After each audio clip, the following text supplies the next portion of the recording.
Assalamualaikum warahmatullahi wabarakatuh. Alhamdulillah wassalatu wassalamu ala sayyidina Rasulillah wa ala alihi wa sahbihi wa man wala amma ba'd. Yang terhormat Khadimul Majlis Habib Hashim Ubaidillah bin Ahmad Albar, Habib Abdullah bin Alwi Albar, Habib Ahmad bin Nasir, Sayyid Abdul Razik bin Ihsan, juga Sayyidil Walid Habib Ahmad bin Syalbar, Ibu Noni bin Ali Syuaib, Umi Syarifah Alwiyah binti Saleh bin Syabakar, semua ibu-ibu jamaah yang insyaallah dimuliakan oleh Allah Subhanahu wa taala. Ini waktu tinggal 5 menit sebenarnya nih. Cuman kayaknya pembahasan ini lagi seru-serunya, Bu. Jadi kalau boleh saya minta waktu 15 menit saja. Jadi dari sekarang sampai lewat dari jam 6.15 lah. Boleh lah? Jadi ibu-ibu hadirin wal hadirat, kemarin orang so bahas tentang masalah-masalah penyakit hati. Ya kan, tentang bagaimana kita menjaga hati, apa yang harus kita lakukan kepada orang muslim, daripada kasih sayang, husnuzon, lain sebagainya. Sekarang kita sampai pada pembahasan Al-Habib Abdullah bin Alwi Al-Haddad dalam kitab Adab Sulukil Murid, sampai pada pembahasan beliau membuka atau memperkenalkan kepada kita tentang penyakit-penyakit hati, ya, atau maksiat hati. Ila an qala wal ta'lam ayyuhal murid, ketahuilah wahai orang yang berjalan menuju kepada Allah Ta'ala, mencari ridho Allah Ta'ala, anna lil qalbi ma'asi, bahwasanya hati kita ini memiliki maksiat. Jadi yang bermaksiat bukan cuma anggota badan, bukan cuma mata, bukan cuma mulut, tapi ada juga maksiat hati. Bahkan maksiat hati ini, kata Habib Abdullah bin Alwi Al-Haddad, hiya afhash wa akbah wa akhbath minal ma'asil jawarih. Dan maksiat hati ini dia lebih jelek, dia lebih rusak, dia lebih busuk, lebih terhina daripada maksiat anggota tubuh. Kita kalau bikin maksiat di tubuh kita udah nggak bagus, udah aib, udah jelek. Nah, kata Imam Haddad, maksiat hati akbah wa afhash wa akhbath, lebih lagi, lebih rusak, lebih busuk, lebih jelek daripada maksiat anggota badan. Wala yasluhul qalbu linuzuli ma'rifatillah wa mahabbati ta'ala. Dan ketika hati kita ini bermaksiat, hati kita ini melakukan maksiat kepada Allah Subhanahu wa taala, maka hati ini tidak akan pantas dan tidak akan bisa untuk menerima yang namanya ma'rifatullah, atau mengenal Allah Subhanahu wa taala, wa mahabbatihi ta'ala, atau mencintai dan dicintai oleh Allah Ta'ala. Tidak akan bisa. Kenapa? Karena hati ini ada maksiatnya. Illa ba'da takhalli anha wa takhallus minha. Nah, hati kita bisa menerima ma'rifat, mengenal Allah Ta'ala, atau dan mencintai Allah Ta'ala, kecuali setelah takhalli, kita membersihkan hati kita dari maksiat tersebut, wa takhallus minha, dan mensucikan hati kita dari keburukan yang ada. Nah, kemudian Imam Haddad mengatakan seperti ini, famin afhasyiha, dan daripada maksiat hati yang paling jelek, Bu, ini coba lain kali kalau ada ceramah jangan dulu ba'atur, nanti habis ceramah saja baru ba'atur sudah, jadi biar fokus. Lanjut yang Sota bikin, lanjut dulu. Famin afhasyiha, ini maksiat hati yang paling jelek. Maksiat hati yang paling jelek disebutkan ada 3. Yang pertama al-kibir, sombong, kesombongan. Waria itu pamer, suka dilihat sama orang. Wal hasad, hasud, dengki dan iri. Ini 3 afhash adalah yang paling jeleknya maksiat hati.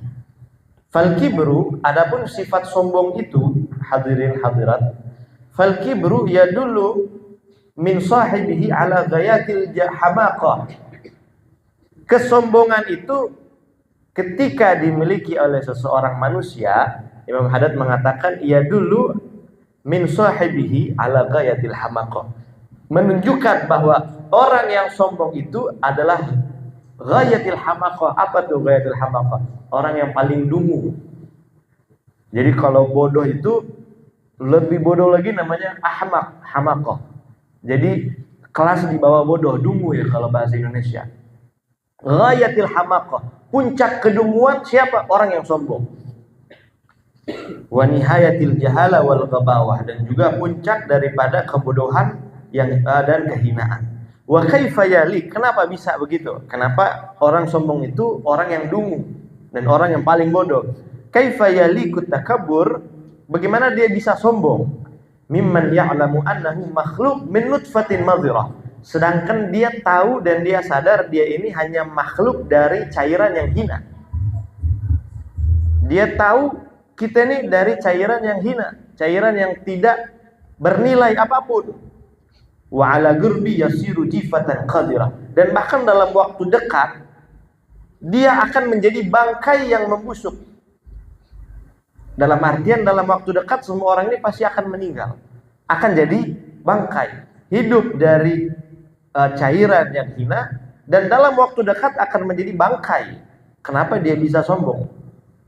Ya kan? Makanya kata beliau ini orang yang paling dungu dan paling bodoh. Wa in kana indahu syai'un min fadail wal mahasin, kalau seandainya kata dia memiliki fadail, kelebihan, wal mahasin, beberapa kebaikan dan daripada kelebihan yang lainnya, fadzalika min fadlillah wa sun'ihi, maka itu adalah pemberian Allah, itu adalah perbuatan Allah. Laisa lahu fihi qudratun wala fi tahsili haulun wala quwwah, dia tidak memiliki kemampuan apapun, dan bahkan untuk mendapatkan kebaikan itu, mendapatkan kelebihan itu, laisa lahu haulun wala quwwah, dia tidak memiliki daya, tidak memiliki upaya. Orang ganteng, ada orang bisa bikin muka jadi ganteng sendiri? Enggak ada. Dia enggak punya usaha apapun untuk jadi ganteng, kecuali itu pemberian dari Allah. Orang bisa kaya karena pemberian dari Allah. Oh, saya kaya karena kerja. Kalau kerja itu bikin kaya ibu bapak, maka saya kasih tahu, kuli-kuli bangunan itu jadi orang paling kaya. Karena kerjaan mereka lebih besar daripada kerjaan yang lain. Kerjaan mereka lebih berat dari kerjaan yang lain. Tapi kaya bukan karena kerja. Kaya itu karena Allah. Kerja hanya sebab. Ada orang cuma di kantor bisa kaya, dibanding orang yang kerja pukul batu, pukul semen, kok nggak kaya-kaya? Kalau kita patokan kaya itu dari kerja. Nah, kaya itu dari Allah Subhanahu wa taala. Kerja itu hanya wasilahnya, sebabnya. Semua yang kita miliki, semua yang kita dapati dari Allah. Awala yakhsha idza takabbara ala ibadillahi bima atahu Allah min fadli. Apakah orang itu tidak takut apabila dia sombong kepada hamba-hamba Allah dengan apa-apa yang Allah berikan kepada dia? Allah kasih dia ini dan itu, dia sombong kepada makhluk Allah. Apakah dia tidak takut ayyaslubahu ma'atahu, Allah akan cabut pemberian itu? Gampang bagi Allah untuk cabut, sangat gampang sekali. Allah kasih kita, Allah cabut, gampang sekali. Seperti contoh yang kita alami, Zawiyah dikasih son sama Allah. Siapa yang sangka kita bisa beli son puluhan juta? Tapi siapa yang sangka hanya karena hujan itu son rusak? Sekejap, satu kali hujan rusak, udah nggak ada lagi son. Ini adalah Allah yang berikan, Allah yang cabut, terserah Allah. Maka Imam Haddad mengatakan, apakah dia tidak takut ketika dia sombong dengan apa yang Allah berikan, Allah akan cabut nikmat itu? Apakah kita tidak takut? Kenapa Allah cabut? Bisui adabih, karena dia buruk daripada perbuatan adabnya akan nikmat tersebut. Wa munaza'ati li rabbih fi wasfi, bahkan dia munaza'ah, dia seakan-akan berkelahi dengan Allah, dia menantang Allah Subhanahu wa taala di dalam sifatnya Allah. Li'annal kibra min sifatillahil jabbaril mutakabbir, Karena sifat sombong itu adalah sifatnya Allah Subhanahu wa ta'ala. Kalau kita pakai seakan-akan kita menentang Allah yang memiliki sifat tersebut. Jadi hadirin wal hadirat, kemudian dikatakan apa? Dan sifat yang berikutnya setelah sombong, yaitu Imam Haddad mengatakan adapun riya. Jadi ketika hati ini bermaksiat, afhashul qalbi tadi 3. Sombong, riya, sama hasud. Kalau orang sombong itu menunjukkan bahwa dia ini orang yang dungu, orang yang bodoh. Karena bagaimana dia bisa sombong? Dia nggak punya apa-apa. Yang ada sama dia pemberian Allah. Yang ada dari dia adalah anugerah dari Allah Subhanahu wa ta'ala. Dan juga sombong itu adalah sifat dari Allah Subhanahu wa ta'ala. Allah punya sifat al-mutakabbir. Jadi seorang manusia nggak boleh pakai sifat Allah.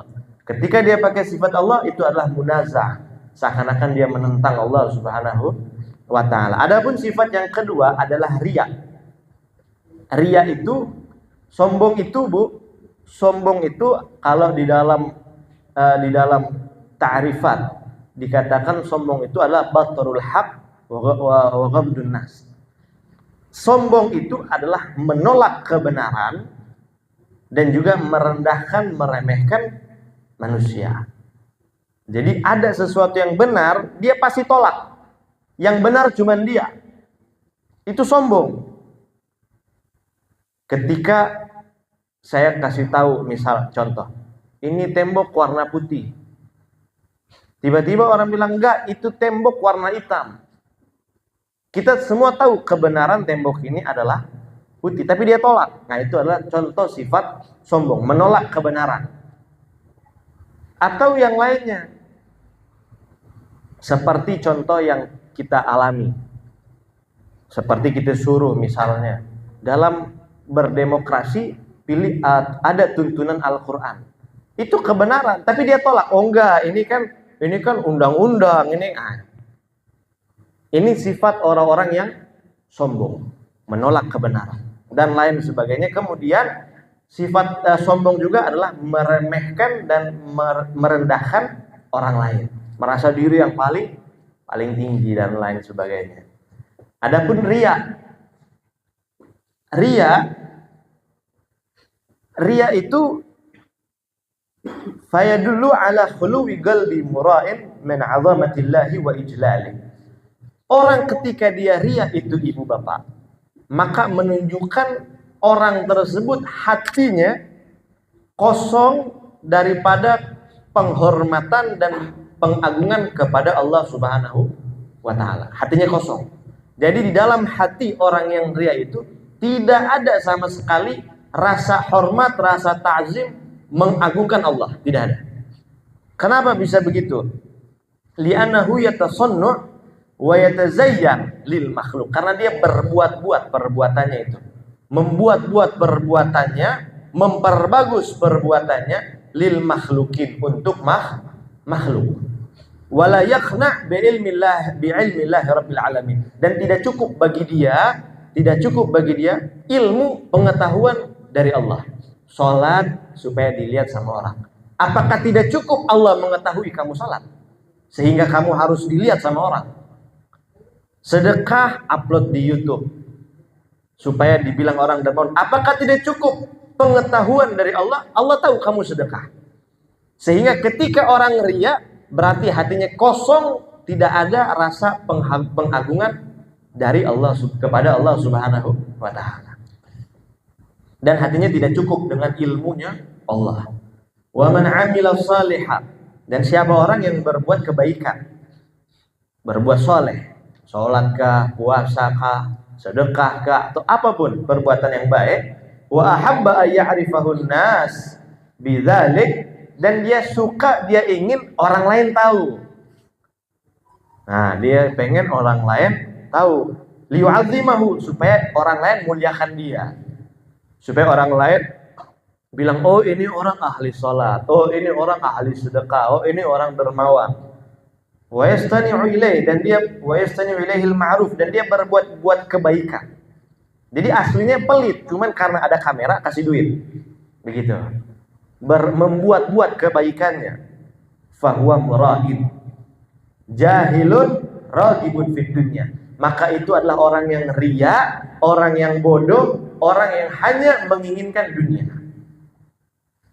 Li'anna zahid, karena sesungguhnya orang yang zuhud itu, man law aqbalan nas alaihi bitta'zim wa bazlil amwal lakana yu'ridu an dzalika wa yakrahu. Karena sesungguhnya orang yang zuhud itu orang yang orang-orang datang sama dia, orang muliakan dia, bahkan orang kasih harta, orang kasih uang, orang siap berkorban untuk dia dengan harta dan lain sebagainya. Lakana ya'ridu an dzalik, kalau orang zuhud itu dia akan tolak itu semua. Dia nggak mau orang muliakan, dia nggak mau orang tahu, dia nggak mau orang kenal, dia nggak mau orang ini dan itu sama dia. Dia tolak. Sebagaimana yang di manaqib Habib Ali bin Husain Al-Attas, Habib Ali Bungur bilang Habib Hashim itu kalau tinggal di Jakarta bakal terkenal. Tapi beliau nggak mau, beliau tolak, nggak usah terkenal, begitu. Makanya beliau adalah orang yang zuhud, az-zahid. Tinggal di sini, siapa yang kenal Habib Hashim di sini? Maksudnya gua sampai kayak Habib mereka, paling yang kenal murid-muridnya, anaknya, cucunya, tetangganya. Gak masyhur. Tapi seandainya kata beliau mau masyhur, terkenal, tapi beliau tolak karena itu sifat orang zuhud. Wa hadza yatlubu dunya bi amalil akhirah. Sedangkan orang yang ria ini, dia mencari dunia dengan pekerjaan akhirat. Orang lain, orang zuhud itu menolak dunia untuk akhirat, dia cari dunia dengan akhirat. Sholat supaya dapat keagungan, sholat biar dapat derajat di dunia, sholat biar dapat penghormatan. Jadi dunia dia diraih dengan amal akhirat. Kata Imam Haddad, faman ajhal minhu, adakah orang yang lebih bodoh dari dia? Emang ada orang yang lebih bodoh dari dia? Wa idza lam yaqdir ala zuhdi fid dunya, kalau orang ini kita mungkin belum mampu zuhud. Kita belum mampu seperti itu, mungkin hidup di di rumah yang gubuk dan lain sebagainya. Mungkin kita belum mampu. Ini di sini dikasih cara. Wa idza lam yaqdir ala zuhdi, kalau kita belum mampu menerapkan sifat zuhud sepenuhnya di dunia, fayanbaghi lahu, maka yang harus kita lakukan sayogyanya bagi kita ayat lubad dunya min malikilaha. Kita harusnya minta dunia kepada yang mempunyai dunia, yaitu minta dunia sama Allah, bukan cari-cari dunia kepada makhluk. Kalau kita belum bisa jauh dari dunia, maka kata Imam Haddad, setidaknya mintalah dunia kepada Allah, jangan cari dunia kepada yang lainnya. Wa huwa Allah, yang memiliki dunia adalah Allah.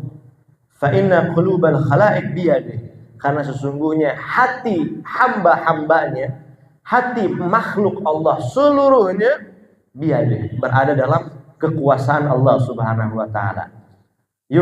Yukhbilu biha ala man aqbal, Allah akan datangkan, Allah akan tundukkan hati-hati orang yang tunduk kepada Allah Subhanahu wa taala. Wa yusakhiruha lahu fi ma syaa, dan Allah juga mampu untuk menundukkan hati orang siapapun yang dia kehendaki. Masih ada waktu sedikit. Wa ammal hasad, adapun hasud, adapun sifat hasud.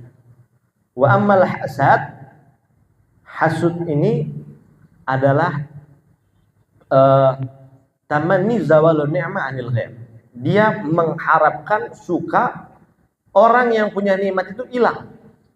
Tetangga punya mobil, yang dia di sebelahnya bilang, mudah-mudahan tuh oto rusak, mudah-mudahan tuh oto supaya kecelakaan. Dia berharap otonya tetangga itu hilang. Itu sifat hasud. Contohnya seperti itu. Adapun sifat hasud, wa huwa mu'adatullahi zahirah, bermusuhan dengan Allah secara nyata.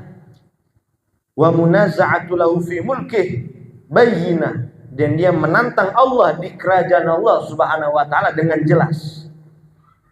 Orang hasud itu menentang Allah dengan jelas. Bermusuhan dengan Allah terang-terangan. Kenapa bisa begitu?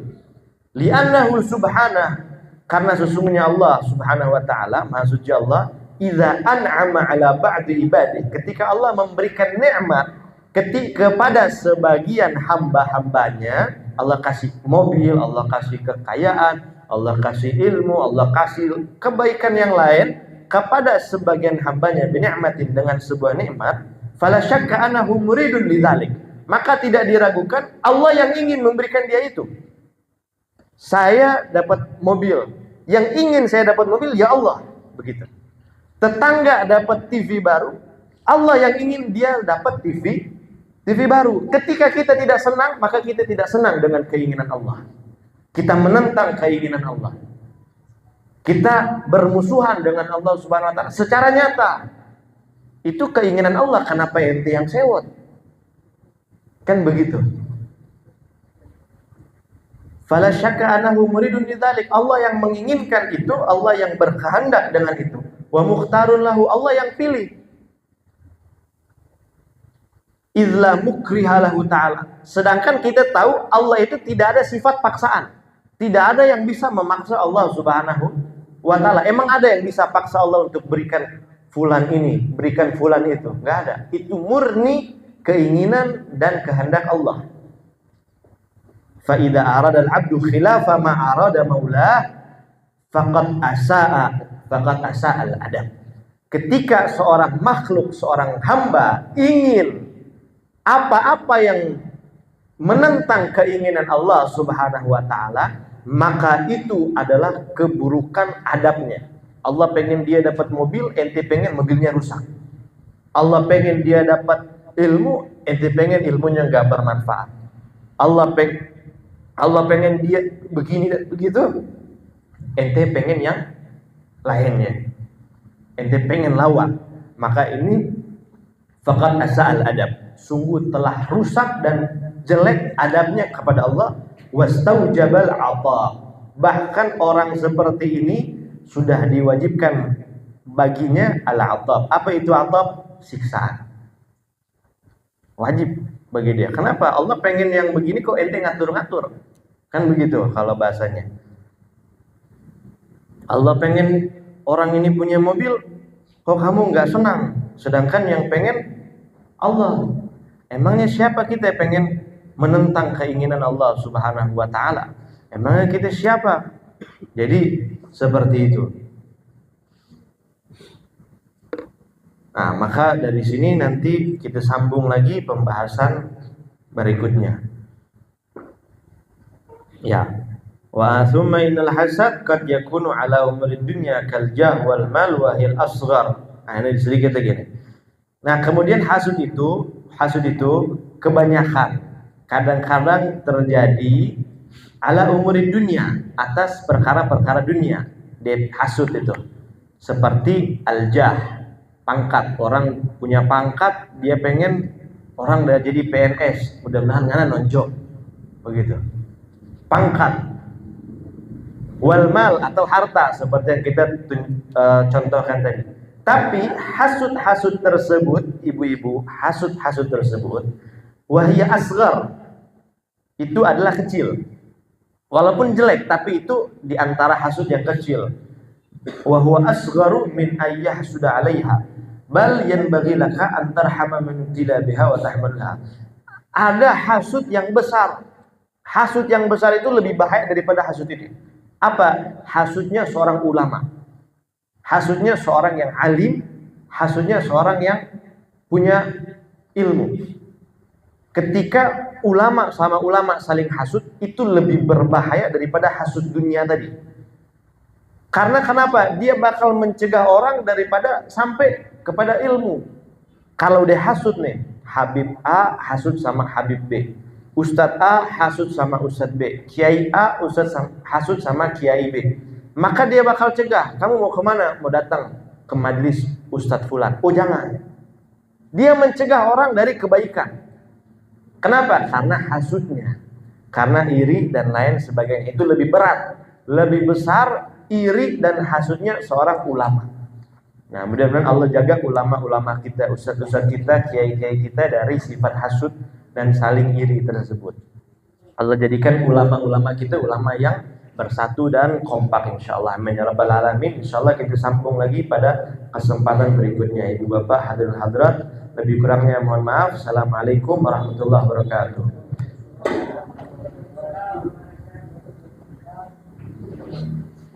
أفضل ذكر أنه لا إله إلا الله الموجود في كل زمان لا إله إلا الله المعبود في كل مكان لا إله إلا الله المذكور بكل لسان لا إله إلا الله المعروف بالإحسان لا إله إلا الله كل يوم هو في شأن لا إله إلا الله الأمان من زوال الإيمان ومن فتنة الشيطان يا قديم الإحسان كم لك علينا من إحسان إحسانك القديم يا حنان يا منان يا رحيم يا رحمن يا غفور يا غفار اغفر لنا وارحمنا وأنت خير الراحمين وصلى الله على سيدنا محمد وعلى آله وصحبه وسلم والحمد لله رب العالمين تقبل الله منكم Minkum taqabbal ya karim.